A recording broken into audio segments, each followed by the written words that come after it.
So this is a continuation from the previous work. The title is The Concept of Power. But in this page, we shall be dealing with operations with powers. Operations. In mathematics, there are 4 basic operations. Actually, they are summarized to be 2, called addition and subtraction. Now, when we say addition, we can equally add a negative quantity. We have addition and multiplication, not subtraction. Multiplication. When we say addition, we can equally add a negative quantity, and that brings about subtraction. So when I say addition, I'm equally talking about subtraction, because I can add a positive quantity and I can add a negative quantity. Take for instance, in real life, a man may assign a boy to stay with another man, and that boy may be good in his character and his behavior. In other words, he has added a positive quantity. I'm not using mathematical terms now to that other man. Then on the other hand, he can add a waster to him, whereby the man will be complaining. What have you done? This boy you brought to me is costing evil to me. That's a negative fellow. So in mathematics, we can add a positive quantity and a negative quantity. So when I mention addition, it covers positive quantity and a negative quantity. Also, when I mention multiplication,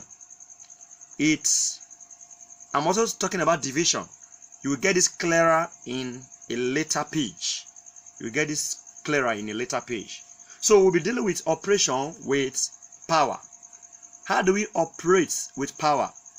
You know, many of us are conversant with multiplication of ordinary numbers, such as 2 times 3 is 6. It's very, very clear. It's common. But in the situation whereby we are told to multiply a, the second power of a, and the third power of a, this may be confusing because these symbols are new. These ones, we can easily say the answer because they are conversant. They are familiar with us. But this one now, we need the rule for manipulating them. But from the definition of power, don't forget, we define power. This is the second power of a and it's a product. So if we express this one, it means a times a. This times that is here, I will enlarge it to be a special times. This power is a third power of a, which means a times a times a. All together, we have, if you count the a's now, we have 1, 2, 3, 4, 5. So everything become the 5th power of a. Now this 5, this index 5, it look as if we added these indices.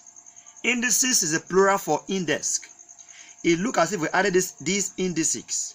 That is a raised to the power 2 plus 3. Someone will say it's by coincidence, it's by mistake. But we have to try a further example before we generalize. For example, we have the 4th power of a times the 5th power of a. So this multiplication, we have the 4th power of a and the 5th power of a. And by expression from definition, the 4th power of a is a times a times a times a. This times here, I will enlarge it to be a special times to differentiate between these times. We have a times a times a times a times a. It's 1, 2, 3, 4, 5. Yes, complete. Now everything together will give us, if you count all the a's, we have the factors we have 9 factors altogether. So everything will become the 9th power of a.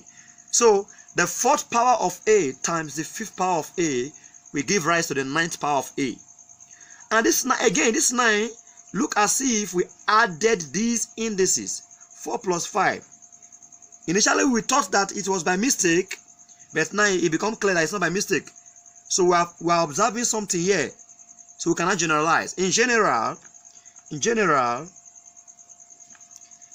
the mth power of A times the nth power of A should be the m plus nth power of A from what we have discovered. This is not by mistake again. It's true that whenever we multiply powers having different indices, it will result in the power having the sum of the various indices. So it's a rule, become a fact, because we have done 2 examples that verify the validity.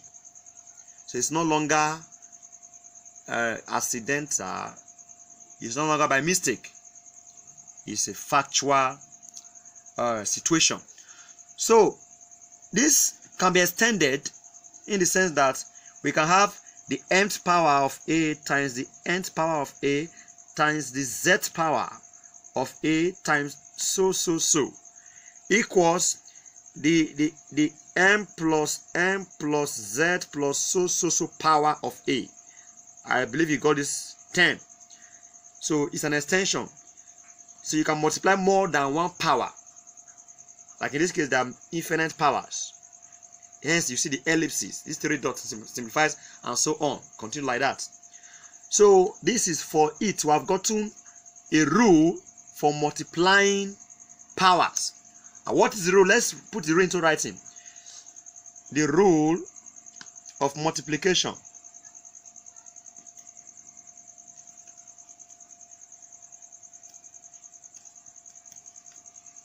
It states that whenever powers of that has indices are multiplied, the result is equal to the sum of the various indices.